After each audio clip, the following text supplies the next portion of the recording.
Hola, ¿qué tal? Yo soy Susana Sáenz y te doy la bienvenida a un nuevo episodio de Arquitectura de los Negocios de White Paper de la serie de Pemex, una de las empresas más importantes del país. Ya hablamos de su historia, cómo está organizada o cómo funciona con sus diferentes subsidiarias y filiales, y ahora nos toca hablar de cómo están sus estados financieros, porque como ya lo hemos dicho, es la petrolera más endeudada del mundo. Y para eso invité a una experta para que lo analicemos juntas. Me acompaña Alejandra Marcos, directora de análisis y estrategia de Intercam Banco y además gran amiga. Bienvenida, Ale. ¿Cómo estás, Susana? Qué gusto que me hayas invitado. La verdad, un placer y un honor poder platicar contigo de algo que sin duda alguna va a incidir muchísimo en la conducción de este país y en los resultados, sobre todo, de cara a este inicio de administración que pues ha sido por demás un poquito complicado. Sin duda, pues muchísimas gracias. Y bueno, a lo largo de esta serie y en todos lados escuchamos que es la petrolera más endeudada del mundo. Sabemos que en 2023 se redujo a 106 mil millones de dólares, lo que representó una disminución significativa de 17% respecto a los niveles de deuda a inicios de la administración pasada, de acuerdo con su informe anual. Y en el tercer trimestre del 2024 llegó a 97.3 mil millones de dólares. Cuéntanos, ¿qué te parece si empezamos hablando de la deuda? Mira, sin duda alguna, el problema más importante de Pemex, tú ya lo decías muy bien, es que pues hoy es una de las empresas, si no es que la más importante dentro del Estado y es la más endeudada a nivel global. Si bien es cierto que durante el sexenio saliente se redujo el nivel de deuda, aún es muy insuficiente porque se encuentra sumamente apalancada. Para darnos una idea más o menos qué significa esto, al cierre del tercer trimestre, Susana, la deuda de Pemex representó el 5.6% del Producto Interno Bruto de México. Para explicar mejor esto qué significa, cuando medimos la deuda total del país, esa que muchísimas voces han dicho se encuentra controlada, contenida, porque es mucho menor a los niveles de deuda a PIB que tienen otras economías emergentes, incluyendo ciertas economías desarrolladas, pues esta deuda es aproximadamente el 50%. Toda la deuda del país. Y estamos hablando que Pemex representa casi el 6% de este nivel de endeudamiento. No es cuestión menor, sobre todo porque considerando una métrica muy fácil que explica o ilustra muy bien su capacidad de repago, pues estamos hablando de que el nivel de deuda neta a EBITDA, es decir, la deuda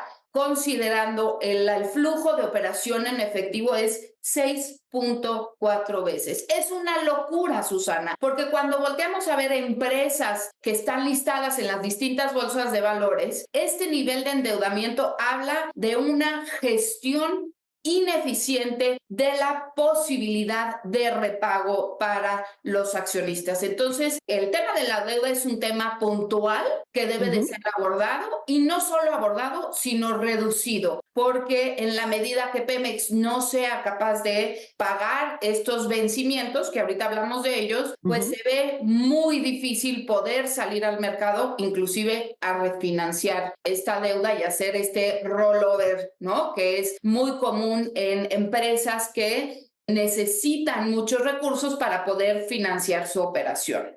Claro, ahorita vamos a eso, pero para desglosar ahí un poco la parte de la deuda, ¿qué es lo que más ha contribuido a que aumente? Que bueno, gran parte de las utilidades, sabemos, se van a las finanzas públicas, la carga social con la que lidia Pemex, ¿o a qué se lo atribuyes? Mira, yo creo que yo le atribuiría a dos cosas. Uno, el flujo de efectivo que genera Pemex es insuficiente. De hecho, la petrolera lleva muchos años con utilidades, o no, más bien con utilidades, con pérdidas netas. Es decir, cuando volteamos a ver la capacidad de generación de efectivo de la empresa es insuficiente. A pesar de que se ha hecho un gran trabajo esta administración y la administración saliente por reducir la carga fiscal, por ejemplo, ¿no? Por tratar de eficientar la producción. La realidad es que Pemex hoy no tiene el suficiente flujo de efectivo para hacerle frente a esta deuda. Y me vas a decir, ¿y qué cambió, Alejandra? Pues cambió algo muy importante. La administración saliente decidió redirigir la estrategia hacia la refinación. Cuando volteamos a ver cómo están compuestos los diferentes segmentos de Pemex, en donde más pierde dinero, que es justamente en transformación, que no es otra cosa más que la refinación de gasolinas, en esta, en mi opinión, idea de soberanía energética, es donde nos damos cuenta que más dinero está perdiendo la petrolera. En cambio, en extracción y producción, que se ha venido estabilizando la producción, ahí sí se genera una utilidad. Este nivel de endeudamiento no tiene que ver con López Obrador, con el sexenio de López Obrador. De hecho, cuando volteamos a ver los niveles de endeudamiento de sexenios anteriores, el máximo fue alcanzado con la administración de Enrique Peña Nieto, pero es insuficiente la capacidad de generación de flujo para poder disminuir de manera sostenida y activamente estos niveles de endeudamiento. Sí, porque Ale, leí aquí, viendo sus reportes en la página, hablando de CAPEX y OPEX, en el histórico veo que en 2017 fue casi 50 y 50%, y a partir del 2021 están duplicando el CAPEX. Por ejemplo, en 2024 veía que invirtieron casi 35 mil millones de dólares, de los cuales 21 se destinaron a CAPEX y 13 a OPEX, bueno, el gasto corriente, ¿no? Entonces, y de ahí 84% se va a PEP, 12% a transformación, que ahí están las refinerías, y 3.8% en logística, ¿no? Entonces hemos visto ahí una variación a lo largo de los sexenios y de los años, en donde pues ahora esta inversión es mucho más alta, ¿no? Correcto, y déjame decirte algo en específico para tratar de ilustrar de mejor manera lo que sucedió en cada una de las últimas 3 administraciones. Hablando exclusivamente del CAPEX, el CAPEX más elevado fue con Felipe Calderón, que si te acuerdas, en ese entonces pues estábamos también en pleno jauja con Cantarell. Durante el sexenio fueron 1.2 billones de pesos. Con Peña Nieto se redujo, si te acuerdas, en el sexenio de Peña Nieto empezaron con fuertes inversiones y a la mitad del sexenio justo se redujeron, de tal manera que sexenio contra sexenio fue ligeramente menor las inversiones o el CAPEX destinado a Pemex, y acabó con Peña Nieto en 1.1. El sexenio de López Obrador, el CAPEX total fue de 1 billón de pesos. Eso es más o menos una reducción de aproximadamente el 10% contra lo que vimos con Peña Nieto. Sin embargo, y creo que vale la pena señalar el sin embargo, cuando volteamos a ver este CAPEX, ¿qué crees, Susana? Que no incluye los más de 300 mil millones de pesos de Dos Bocas. Y Dos Bocas va justamente destinado a este segmento que ha probado ser ineficiente en términos de generación de utilidades. Entonces, la problemática no está resuelta. La pérdida constante de rentabilidad, de utilidad, de generación de efectivo, pues sigue estando presente y seguirá estando presente en esta administración, por lo que no es cuestión menor el nivel de deuda y la falta de sostenibilidad de las finanzas de Pemex. Ahora, en este monto de la deuda que comentábamos, ¿viene incluida ahí también la deuda a proveedores? Los 7.400 millones de dólares, no, es deuda financiera únicamente. El liability de los pasivos laborales no está incluida en ese monto. Son solamente deuda financiera, deuda con costo, bancaria y bursátil. ¿Y de cuánto es la deuda con proveedores? ¿Tienes por ahí el dato? Sí, la deuda con proveedores es asombroso lo que ha crecido, porque ya es hasta alarmante. Al cierre del tercer trimestre son 400 mil millones de pesos, algo así como 20 mil millones de dólares. Y no solo eso, es el nivel más elevado de deuda con proveedores que se mantiene en la historia de la petrolera. Para darte exactamente cuánto ha crecido o cuánto creció en el sexenio de López Obrador, fue 170%. Una locura. De hecho, en mi opinión, esto también representa una enorme vulnerabilidad y fragilidad para no solo Pemex y las finanzas públicas, sino para todo el sistema energético de México, porque pues hay muchos proveedores que de hecho pues ya aquejan que dado que se les pasó de pagarles a 90 días, a 120 y a más días, si es que les llegan a pagar. Y eso pues ha tensado muchísimo las relaciones y las cadenas de producción del sistema energético en México. Claro. Y bueno, de hecho, en estos días se presentó la Estrategia Nacional del Sector Hidrocarburos y Gas Natural, en el que por un lado dicen que se priorizará precisamente el pago a proveedores bajo estricta revisión y por el otro dicen que en el nuevo esquema fiscal tienen el objetivo de simplificar sus pagos al Estado con el derecho petrolero para el bienestar. Porque hoy en día pues sabemos que la empresa paga derechos por exploración, extracción, utilidad compartida. Háblanos de este cambio. Sí, yo creo que no va a ser un cambio menor, es decir, si pudiéramos ver cierta simplificación de la carga tributaria de Pemex en el largo plazo. Sin embargo, Susana, en el corto plazo, déjame darte el dato en específico. La renta petrolera, es decir, lo que el gobierno recibía de Pemex ha pasado de 5 pesos a 1 en el sexenio de López Obrador. Algo pues muy importante. Hoy el gobierno no solo no cuenta con mayores recursos que le otorga Pemex, sino además ha tenido constantemente que apoyar a la petrolera a través de aportaciones de capital. Hoy lo que se propone es que haya una sola tasa que sea sobre los ingresos, es decir, sobre los volúmenes multiplicados por el precio. Es algo así como simplificar que en lugar de 3 diferentes ramas, solamente una. Sin embargo, y creo que vale la pena señalar que el tema más importante es que en los últimos 18 meses el gobierno ha condonado el DUC, los derechos de utilidad compartida. Primero, hace un par de años que estaba en 60, lo redujo al 30% y prácticamente llevamos, pues yo te puedo decir, 3 trimestres que el gobierno ha condonado, es decir, ha exentado a Pemex del pago de estos impuestos. Por eso el tema me parece relevante que de corto plazo, pues al parecer nada va a cambiar. Esto no va a aliviar la estresada situación de Pemex. Sin embargo, de largo plazo, esta simplificación sí puede abonar a que haya mucho mayor transparencia y mucho mayor claridad de cómo y de dónde está proveniendo la renta petrolera que Pemex le va a estar pagando al gobierno. Pero de entrada, pues no es una solución. Ok.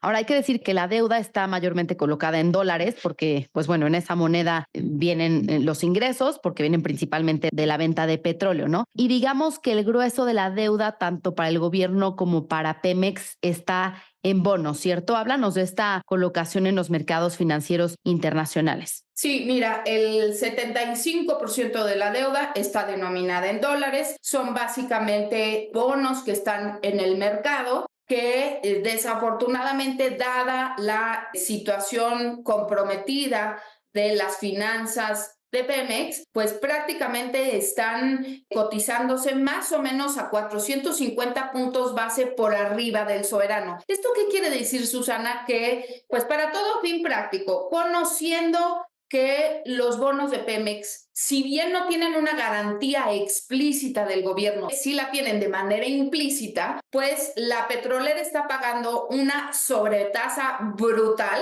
para el inversionista que decida asumir que comprar un bono de Pemex es semejante a adquirir un bono soberano de México. Creo que esto va a tener que cambiar y déjame señalarte ahí algo directamente que contempla este plan estratégico de hidrocarburos en donde esta administración está planteando no recurrir al mercado a refinanciar estos bonos. Creo que es evidente la necesidad de una reforma financiera para Pemex, una reestructura financiera para Pemex. Creo que si el gobierno o la propia petrolera quisiera hacer el aplazamiento o renegociar esta deuda, pues no estaríamos hablando de 450, inclusive más, ¿no? Porque esta estrategia no soluciona del todo la problemática de las finanzas de Pemex, pero sí creo que vale la pena señalar que con el cambio constitucional de empresas productivas del Estado a empresas públicas, con más énfasis esos bonos que hoy están circulando en el mercado, pues van a ser tomados como si fuera un soberano. Es decir, el sobreprecio que hoy paga Pemex, sin duda alguna, es importante y hasta por momentos te diría yo innecesario. Y creo que la interrogante, Susana, si me permites ir un poquito más allá, es qué va a pasar con este nivel de endeudamiento, ¿no? Estos 97,000 millones de dólares, ¿cómo le van a hacer? No tenemos información al respecto. La realidad es que no hay nada que nos digan que la presente administración va a dirigir sus esfuerzos en esa dirección, pero mucho se ha especulado en los últimos meses que es probable que el gobierno asuma parte de esta deuda de Pemex como si fuera el soberano, de tal manera que le va a disminuir la carga financiera. ¿Eso qué implicaciones tiene? Si bien es cierto que al inicio platicábamos que la deuda de Pemex está incluida en este 50% del nivel de deuda total de México como país, hoy en día no tiene una contraparte en los ingresos. Déjame me explico mejor. El asumir una proporción o una porción de la deuda de Pemex como si fuera el soberano, aunque implícitamente lo es, explícitamente no, y no está en la contraparte de los ingresos dibujados en ningún paquete de Hacienda. ¿En dónde sí está? Bueno, pues este año la administración está dibujado en el paquete económico el 0.8% del gasto va a ir dirigido a estas aportaciones de capital. De hecho, te diría, Pemex hoy no tiene ninguna necesidad de salir al mercado porque ya todos los vencimientos, bueno, ya estamos prácticamente acabando el año, ya todos los vencimientos los tiene cubiertos. El tema es, ¿qué va a pasar en el 25 y en el 26, sobre todo que los vencimientos son más de 14,000 millones de dólares? ¿Cómo le va a hacer frente Pemex? Y esa, en mi opinión, es la gran interrogante. Ok, porque, a ver, sabemos que el gobierno no la dejaría caer en incumplimiento, ¿no? Yo creo que la ideología de la presente administración va encaminada a rescatar a Pemex y en términos de soberanía energética. La posibilidad, esta es una opinión, pero la posibilidad de que la administración actual quisiera que Pemex caiga en Chapter 11 o en bancarrota, en mi opinión, es muy limitada. Sí, muy poco probable. Entonces tiene que ver la manera, ¿no? De cómo apoya a la petrolera, sabiendo que no puede acceder al mercado, sabiendo que los recursos son limitados y sabiendo que el flujo es insuficiente. Ahorita vamos a eso, porque también hay que decir que la deuda de Pemex pues tiene un impacto directo en la calificación crediticia, ¿no? Que a su vez afecta pues la capacidad precisamente para acceder a financiamiento en los mercados internacionales. Entonces, si viéramos las calificaciones que tiene, por ejemplo, Moody's ya la tiene en B3, la considera altamente especulativa y la coloca a un escalón de llegar al riesgo sustancial de incumplimiento. S&P la tiene en BBB con perspectiva estable, HR Ratings la tiene en BBB+, con perspectiva estable, pero bueno, esto sin duda también afecta, porque sabemos que también Pemex, pues la calificación está ligada a la del soberano de cierta manera, ¿no? Y déjame ahí hacer una anotación para que quede muy claro. ¿Por qué vemos una divergencia enorme entre calificadoras que ponen en casi bono basura, ¿no? A Pemex y quienes tienen la misma calificación Pemex que el soberano? La divergencia de las opiniones de las calificadoras reside en que para el bloque que la ponen en grado basura, sí están evaluando única y exclusivamente la capacidad de repago de la deuda financiera de Pemex, que ya platicamos, pues no alcanza, ¿no?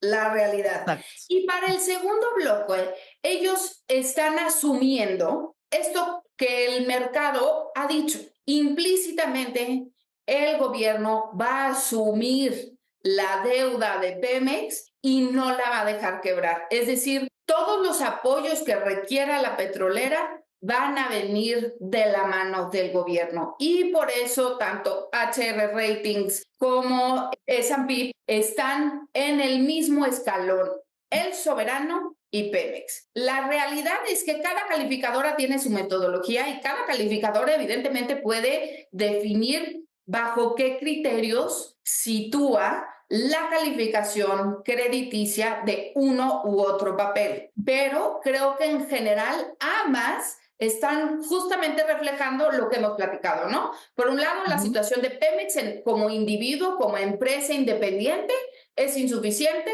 no le da la vida, no va a poder pagar. Y por otro lado, hay quien dice, sí, pero el gobierno no la va a dejar incumplir con esas obligaciones.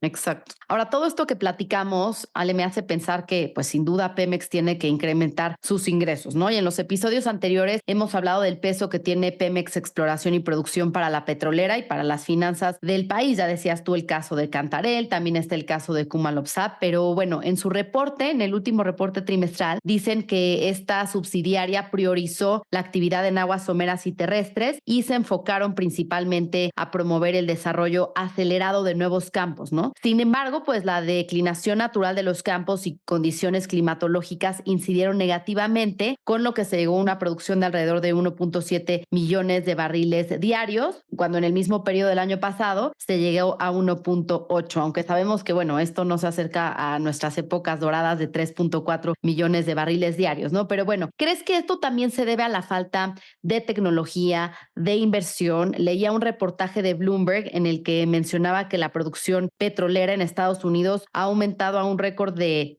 13 millones de barriles por día. O sea, esto es un 48% más que Arabia Saudita y pues bueno, nos lleva la delantera sin duda, ¿no? Y todo con menos de un tercio de las plataformas y mucho menos trabajadores de los que se necesitaban hace décadas o hace una década, ¿no? Y esto se debe, por supuesto, sabemos el método que usan allá, que el famoso fracking, y también por innovación y tecnologías como la perforación horizontal, ¿no? Entonces, ¿qué opinas de esto? Sí, sin duda, creo que ahí está la clave, la falta de inversión. La falta de inversión en extracción y producción es clave. Ya todos los campos o los pozos petroleros, sin duda alguna, vienen en declive, es natural. Así es el ciclo de vida de estos campos. Y lo que tenemos es que ante la falta de recursos y la falta de apertura de inversión privada, pues el gobierno ha tenido que, por un lado, discriminar entre su ideología de soberanía energética y autosuficiencia de gasolinas y destinar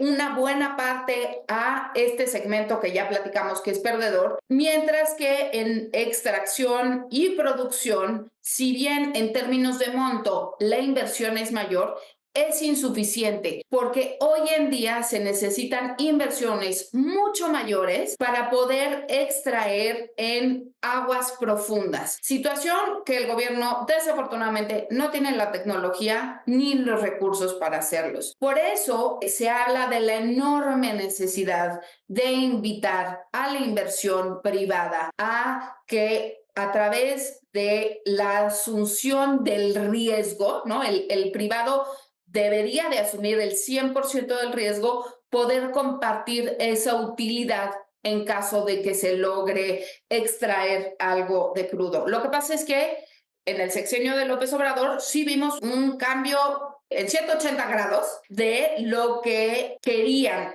para Pemex. Déjame darte un dato que a lo mejor ilustra muy bien cómo estábamos con la administración de Peña Nieto cuando se abrió la energía a los privados, cómo estamos hoy y sobre todo también qué propone este plan estratégico. Con Peña Nieto, con la reforma energética, se abrió la inversión a los privados, se hicieron rondas petroleras, que esas rondas petroleras, Susana, tienen un tiempo de maduración, es decir, no hoy invierto y mañana saco petróleo. Evidentemente, todo tiene un ciclo importante. Para darte una idea, con Peña Nieto no se extraía prácticamente nada de los privados y al final del 2023, 101,000 barriles de hidrocarburos diarios. No es nada, es el 4 o 5% de la producción. Pero cuando volteamos a ver la gráfica de cómo han venido creciendo, pues sin duda alguna es significativo. Lo que pasa es que se frenó las rondas petroleras y las que hoy quedan vigentes, que contribuyen con ese 5% de producción por parte de los privados, pues apenas están en maduración.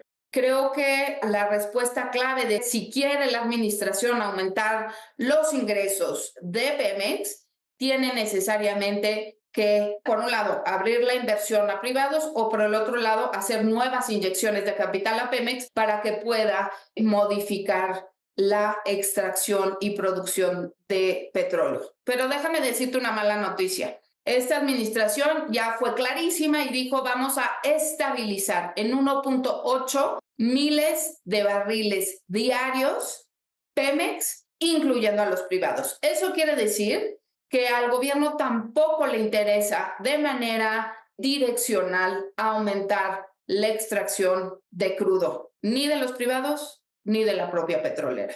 Están explorando otras maneras de poder darle la vuelta y otorgar a Pemex con algo más de rentabilidad.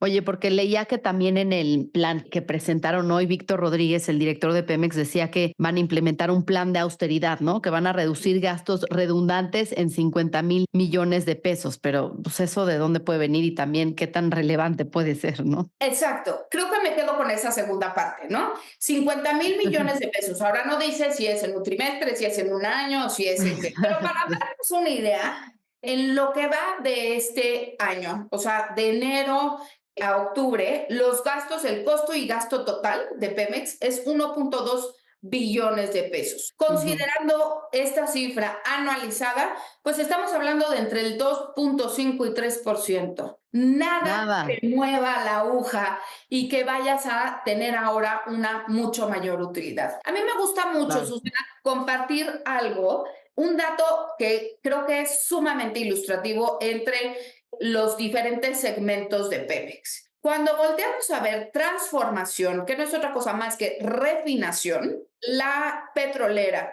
durante el último sexenio perdió 800,000 millones de pesos. Es más, lleva prácticamente 2-3 años en donde después de los ingresos y los costos, la utilidad bruta es negativa.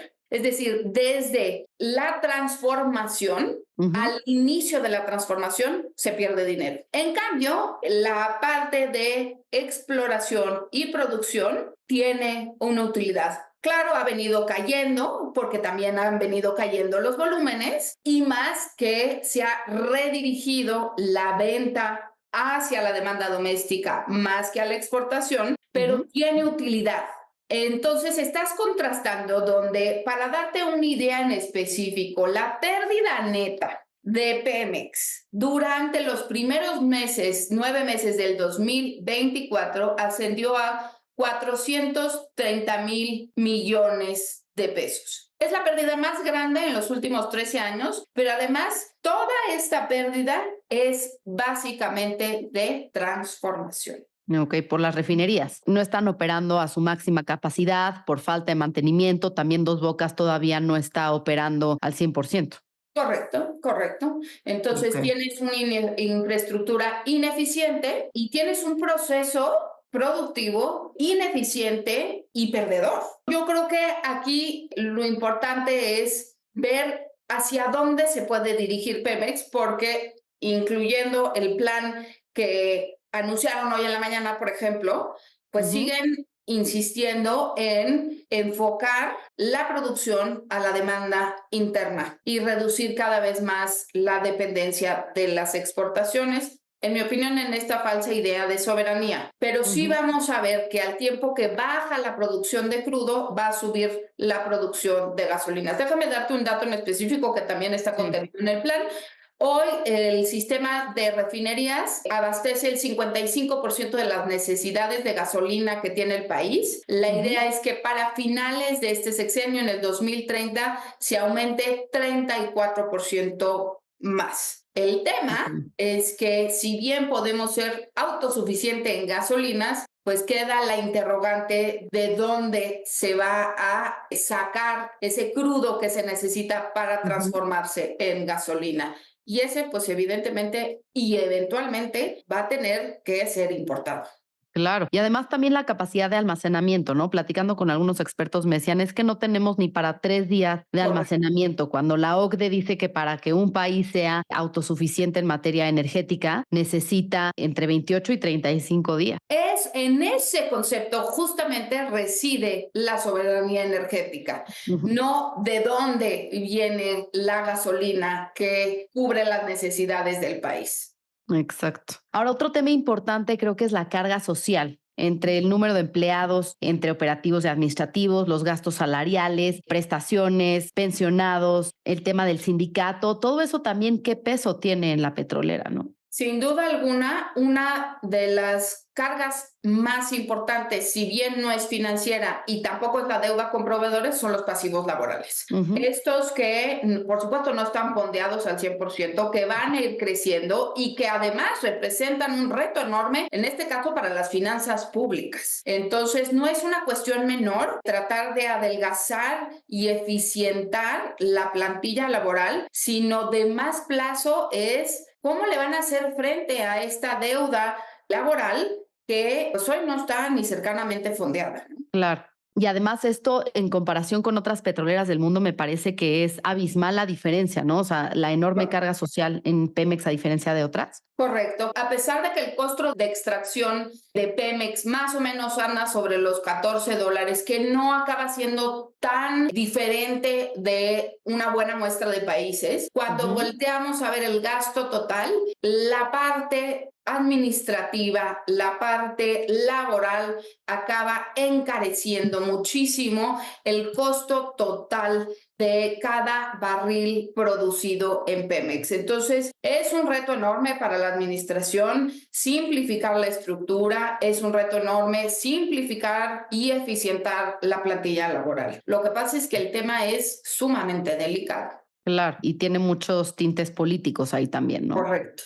Ahora, Ale, en el informe anual del 2023 veía que Pemex reportó utilidad neta de 8,152 millones de pesos, con una reducción significativa de EBITDA del 51,6% en comparación con 2022, en gran medida a causa de la disminución de precios de productos comercializados. ¿Ahí cuáles son los riesgos financieros asociados con la volatilidad de los precios del petróleo y su impacto en los ingresos de Pemex? Bueno, esa es buenísima pregunta, Susana, porque una cosa es lo que venga delineado en el plan o en el paquete económico, ¿no? Que ya sabemos cómo el gobierno a través de una fórmula fija el precio estimado de la mezcla mexicana de petróleo. Sin embargo, eso no blinda las enormes volatilidades que pueden presentarse en el mercado dado un contexto u otro. Habrá que ver muy puntualmente cuál es esta fórmula mágica, yo también te diría, que va a estar dibujada, plasmada en este paquete económico que se va a presentar próximamente. Pero lo que vamos a enfrentar en el 2025, no lo digo yo, lo dice prácticamente los principales organismos, es una desaceleración de la economía.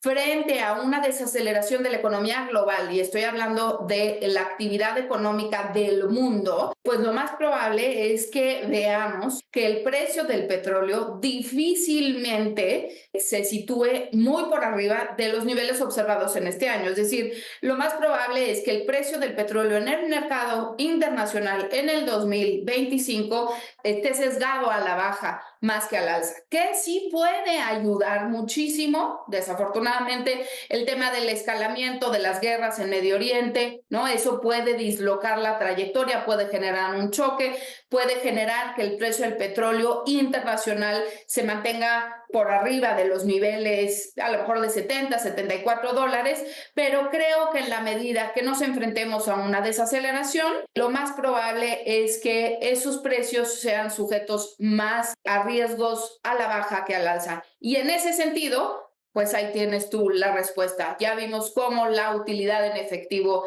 acaba pagando el plato roto. Exacto. ¿Y qué pasa ahí con las coberturas petroleras? Es que hasta donde tengo entendido, ya desde hace un par de años no se realizan esas coberturas petroleras, Ok. que lo que le daban a Pemex era justamente esa cierta estabilidad en la parte de los ingresos para, de una u otra manera, blindar por lo menos una parte del precio en el mercado internacional. Hasta donde tengo entendido, ni 2023 y en el 2024 tampoco se han hecho ningún tipo de coberturas con respecto al precio de la mezcla mexicana y por lo tanto vemos también esa pérdida en las utilidades. Ahí justo te preguntaría cómo afecta la disminución en el EBITDA al flujo de caja operativo y a la capacidad de Pemex para realizar inversiones futuras.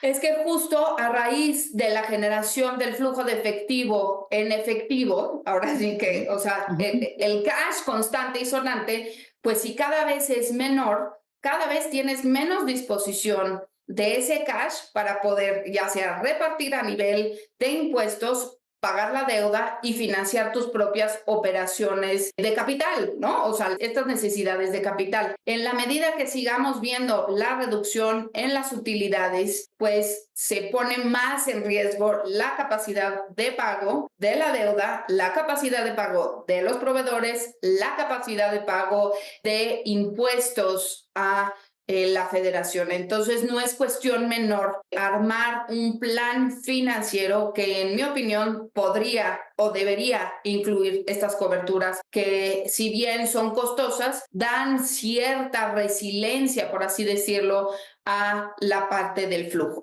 Sin duda. Pues, Ale, ¿crees que nos falta algo más para antes de Sí, concluir? me gustaría decirte algo en específico que creo que acaba ilustrando en pocas palabras la situación financiera de Pemex. En la administración pasada se otorgaron aportaciones de capital, reducciones de DUC, otros apoyos gubernamentales, más o menos como 2 billones de pesos. Eso representa un costo de oportunidad enorme para la administración, la federación, sobre qué es lo que debe de discernir, a dónde dirigir los esfuerzos de las inversiones que se realicen. Los recursos en esta administración son limitados, por supuesto los recursos de la petrolera son limitados, pero creo que estimar que van a desaparecer estos apoyos de la petrolera es pues un buen deseo, ¿no? No va a suceder. La petrolera sigue necesitando el apoyo del gobierno, sigue necesitando una mayor apertura de la inversión privada y, en ese sentido, una aclaración.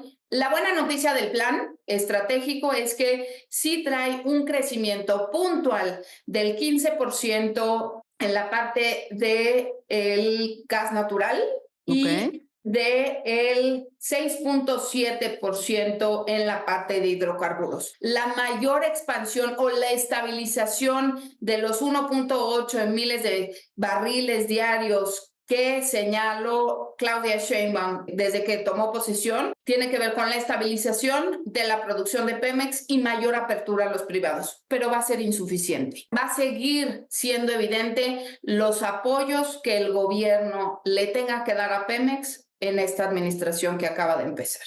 Con esta estabilización de los 1.8 millones de barriles diarios, ¿no crees que se está limitando, autolimitando, o sea, con la capacidad que tienen y con los campos que todavía hay para explorar?